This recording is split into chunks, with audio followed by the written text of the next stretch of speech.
I am Dr. Umesh Khanna, Chairman of Mumbai Kidney Foundation based in Mumbai. So, chronic kidney disease is actually an epidemic proportion in India. Almost 1 in 10 Indians would be suffering from chronic kidney disease. But it has stages, and when a person reaches dialysis, we call it CKD stage 5 reaching dialysis. Almost 7 to 8 lakhs Indians would be on having a dialysis need for dialysis, of which if you want to know the exact population of people on dialysis, around 1.2 lakhs patients are receiving dialysis. There would be around 35 to 38,000 machines in the country and around 5,000 dialysis centers in India. This is hemodialysis. Around 7,000-8,000 patients would be on what is called as CAPD or peritoneal dialysis, and similarly around 8 to 10,000 people would receive a kidney transplant. That means of all the end stage renal failure patients, majority would be hemodialysis and around 10% on transplants and 10% CAPD. So, when a patient suffers from advanced kidney failure, what is called as end stage renal failure, he has only 3 options to survive. One is kidney transplant and the other 2 are forms of dialysis.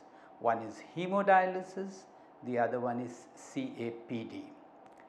Hemodialysis could be taken in a dialysis center or can be carried out at home, what is called as home hemodialysis.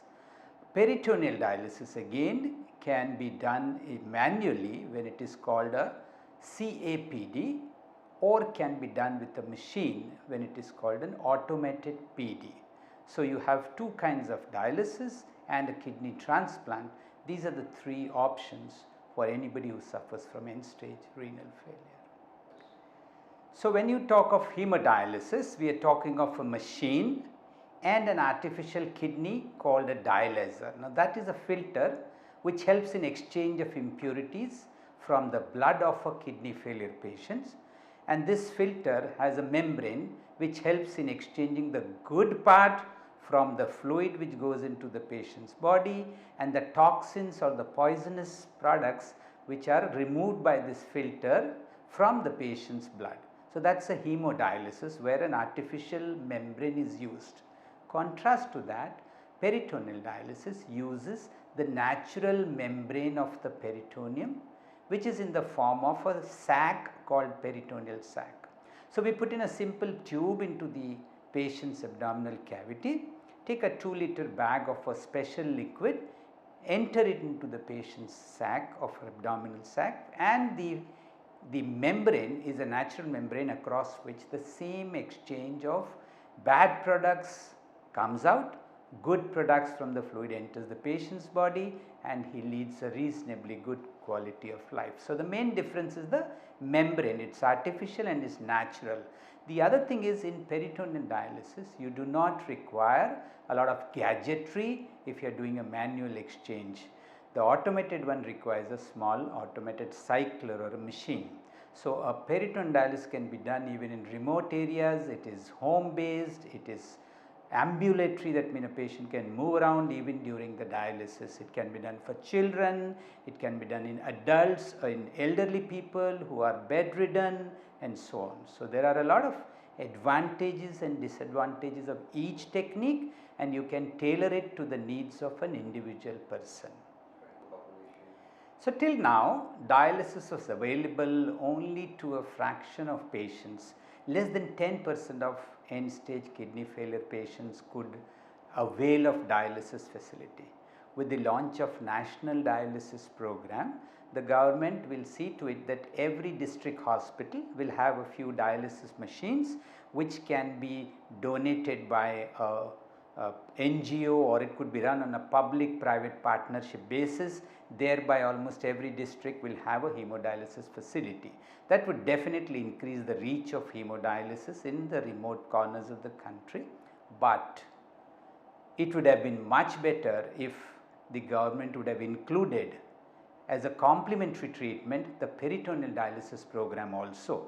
That would mean patients could be staying in their villages and not traveling on to even a district hospital and doing peritoneal dialysis at home, which is much more easy, patient friendly, hemodynamically stable and does not require any gadgetry.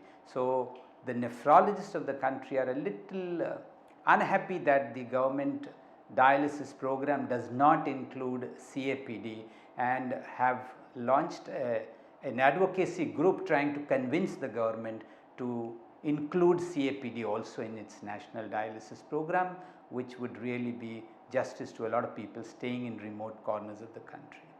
So, since I am very active in the CAPD program, I am aware of IRDA having given their clearance that CAPD, but a lot of nephrologists in the country are not aware, and I feel industry should try and inform it, and even our association would try and inform all the nephrologists that it would be now easier. There was one barrier which was preventing people from taking up CAPD because insurance companies were loath to include that in the, because it was an OPD or a outpatient services. But now if IRDA can convince the insurance companies to use CAPD also to be provided with insurance coverage, then I am sure it will go a long way in helping a lot of patients, and more nephrologists would then eventually put patients on CAPD rather than only hemodialysis. So, it would really help the kidney failure population.